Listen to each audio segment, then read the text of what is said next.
बहू अंधी सास। एक परिवार में 5 लोग थे। ओम प्रकाश, उनकी पत्नी सुमित्रा, बहू भावना, बेटा राहुल और एक थी उनकी बेटी प्रियंका। वैसे तो ओम प्रकाश और सुमित्रा के घर में सब कुछ ठीक ठाक था, लेकिन सुमित्रा की एक आदत थी। घर में कुछ भी गलत या सही हो तो वो किसी से कुछ नहीं कहती। और भावना स्वभाव की इतनी सीधी सादी थी कि अगर कोई उसके साथ गलत भी करता तो भी वो उसे कुछ नहीं कह पाती। इसी के चलते प्रियंका और राहुल घर में मनमानी चलाते रहते, क्योंकि घर को संभालने वाली औरतें इस तरह से रहती थी जैसे वो गूंगी और अंधी हो। माँ, मैं अपनी सहेलियों के साथ पिकनिक पर जा रही हूँ। ठीक है बेटा, चली जाओ। और मुझे आने में रात हो जाएगी, देर से ही आऊंगी मैं। अच्छा, कोई बात नहीं बेटा। अरे भावना, तुमको एक बार में समझ में नहीं आता क्या? नाश्ते में फिर से पराठे बना के रख दिए। कितनी बार तुमसे कहा है कि मेरे लिए ढंग का नाश्ता बनाया करो। ठीक है जी, आगे से ध्यान रखूंगी। अरे ये बहू से किस तरह से बात कर रहे हो तुम राहुल? अरे तो और क्या करूं पापा, इसको कहीं बात एक बार में समझ में ही नहीं आती। सुमित्रा, तुम अपने बेटे को समझाती क्यों नहीं? बहू से बात करने का ये क्या तरीका है? अरे जिसकी जैसी मर्जी आए करो, मुझे क्या। भावना बेटा, तुम भी तो कभी कुछ कहा करो। इस तरह क्यों सबकी बातें सुनती रहती हो? कोई बात नहीं पापा जी, सब ठीक है। रात को काफी देर तक प्रियंका घर नहीं आती और जब वापस लौट कर आती है तो एक लड़की के साथ बाइक पर बैठकर। सुमित्रा और भावना दोनों ही प्रियंका को लड़की के साथ देख लेते हैं। आज तो जोर से डांट पड़ने वाली है, लेकिन मैं डर क्यों रही हूँ? माँ तो सब कुछ देखकर भी अंधी बनी रहती है। और रही बात भाभी की, वो किसी को कुछ नहीं बताने वाली। कहने को भगवान ने आवाज दी है, लेकिन गूंगी है गूंगी। अरे प्रियंका बेटा, इतनी रात को कॉलेज से लौट कर आ रही हो? कहाँ गई थी तुम? पापा, वो सहेली के घर पर थी, पढ़ाई करने के लिए रुक गई थी। अच्छा, ठीक है, जाओ अपने कमरे में जाओ और सो जाओ। सुमित्रा ने अपनी बेटी को एक लड़की के साथ इतनी रात को आते देखकर भी उससे कुछ नहीं कहा और भावना ने भी इस बारे में किसी से कोई बात नहीं की। कुछ दिनों के बाद मामा जी का फोन आया था। उन्होंने प्रियंका के लिए कोई रिश्ता ढूंढा है। लड़के वाले उसे देखने आ रहे हैं। अरे मुझे नहीं करनी शादी वादी, किसी लड़की को बुलाने की कोई जरूरत नहीं है।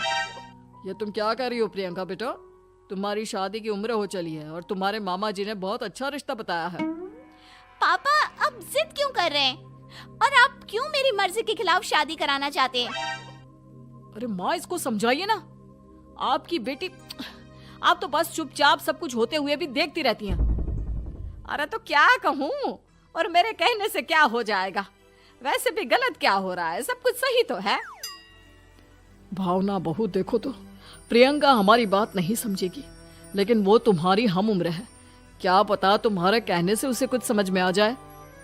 नहीं पापा जी, मेरे कहने से कुछ नहीं होगा। मैं प्रियंका को कैसे समझा सकती हूँ? वो ननद है मेरी, कहीं मेरी किसी बात का बुरा मान गई तो? सुमित्रा और भावना में से कोई भी प्रियंका को कुछ नहीं समझाता। इस बात से राहुल और ओम प्रकाश जी दोनों ही परेशान हो जाते हैं। और फिर जब लड़का प्रियंका को देखने के लिए आता है, मुझे आपकी बेटी बहुत पसंद है, मैं उसके साथ शादी करने के लिए तैयार हूँ। देखो, मुझे तुमसे शादी नहीं करनी, और ये बात जितनी जल्दी समझ में आ जाए अच्छा रहेगा। अरे तो फिर आप लोगों ने मुझे यहाँ बुलाया ही क्यों? माफ कर दो बेटा, वो हमारी बेटी जरा गुस्से में है, हम उसे समझाने की कोशिश करते हैं। हाँ, देखिए आप नाराज मत होइए, वो तो उसने बस ऐसे ही कह दिया होगा। अरे कोई ऐसे ही कुछ कहता है क्या? और ये आपकी पत्नी और माँ, ये दोनों इस तरह चुपचाप क्यों बैठे हैं, जैसे इस घर के मेंबर ही ना हो? आपके घर में सब कुछ ठीक तो है ना? अरे सब कुछ ठीक है बेटा। सुमित्रा, समझाओ ना अपनी बेटी को। अरे क्या समझाऊं, क्या होगा समझाने से? सब ठीक ही तो हो रहा है, गलत क्या हो रहा है? भावना, प्रियंका को अंदर लेकर जाओ और उससे समझाओ कि कितना अच्छा रिश्ता है। इतना अच्छा लड़का है, इस तरह से बिहेव ना करे। नहीं जी, मैं किसी से कुछ नहीं कह सकती जी। अरे अजीब परिवार है, मुझे तो यहाँ से निकलना पड़ेगा।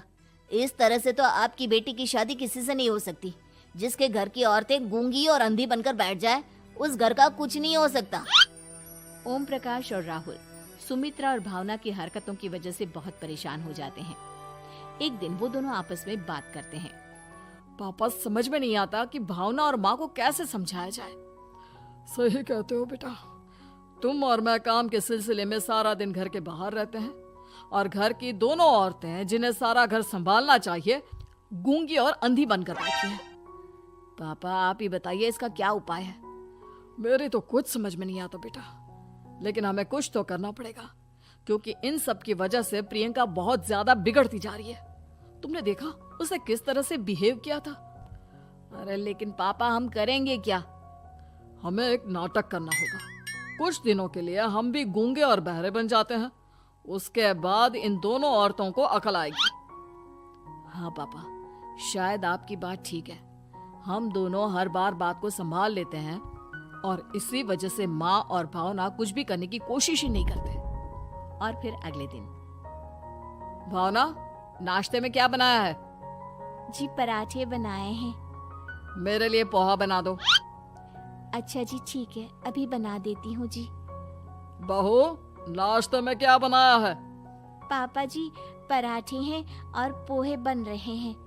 अरे बहू, मुझे तो उपमा खाने का मन था, मेरे लिए उपमा बना दो। ठीक है पापा जी, अभी बना देती हूँ। भाभी जल्दी से जरा मेरा कॉलेज का टिफिन तो पैक कर देना। और सुनो, मुझे ना भिंडी की सब्जी खाने का मन है। सुमित्रा चुपचाप बैठी बैठी सब कुछ देख रही थी। उसने किसी से कुछ भी नहीं कहा और ये देखकर भावना को मन ही मन गुस्सा आ रहा था, लेकिन वो किसी से कुछ नहीं कह रही थी। उसे लग रहा था कि ओम प्रकाश जी जो हमेशा उसकी साइड लेते थे वो भी आज चुपचाप बैठे हुए थे। शाम के वक्त प्रियंका अपने बहुत सारे दोस्तों को लेकर घर आती है और उधर दूसरी तरफ से राहुल भी अपने ऑफिस के दोस्तों को लेकर घर आ जाता है। प्रियंका अपने कमरे में तेज म्यूजिक चलाकर डांस करती है और राहुल अपने दोस्तों के साथ बैठकर जोर जोर से हंस रहा था। प्रियंका और राहुल मिलकर पूरे घर को अस्त व्यस्त कर देते हैं, लेकिन भावना उनसे कोई शिकायत नहीं करती और सुमित्रा जी भी चुपचाप बैठी रहती है। लेकिन भावना और सुमित्रा के अंदर का गुस्सा धीरे धीरे बढ़ रहा था। फिर रात को ओम प्रकाश और राहुल एक दूसरे से बातें करते हैं। पापा, हमने इतना कुछ किया फिर भी भावना कुछ बोलती ही नहीं और माँ भी कुछ गलत करने से किसी को रोकती ही नहीं। तुम चिंता मत करो बेटा, इन दोनों के अंदर का गुस्सा भर रहा है और बहुत जल्दी बाहर आने वाला है। अगले दिन, अरे बहू, ये कपड़े धुले हैं या गंदे हैं? पापा जी कपड़े तो मैंने धोकर ही आपकी अलमारी में रखे थे। मुझे तो साफ नहीं लग रहे, एक बार और धो देना। प्रियंका, मैं सोच रहा था कि तुम्हें उस लड़के से शादी नहीं करनी है ना, मत करो। एक काम करो, वैसे भी क्या रखा है शादी वादी में, तुम्हें जो लड़का पसंद है उसके साथ जाकर कोर्ट मैरिज कर लो। इस बार ओम प्रकाश और राहुल की बात सुनकर भावना और सुमित्रा के अंदर का गुस्सा जाग उठता है। मैं किसी से कुछ कहती नहीं जी, इसका मतलब ये है कि आप लोग मुझे परेशान करते ही रहेंगे। कल 4 बार मुझसे नाश्ता बनवाया, आज पापा जी मुझसे धुले हुए कपड़ों को बार बार धुलवा रहे हैं। अरे मैं इंसान हूँ जी, कोई मशीन नहीं हूँ। तुम दोनों ने मिलकर इस घर की कैसी हालत बना दी है और अपनी बहन को भागकर शादी करने के लिए कह रहे हो। तुम भाई हो या दुश्मन? ओम प्रकाश और राहुल जोर जोर से हंसने लगते हैं।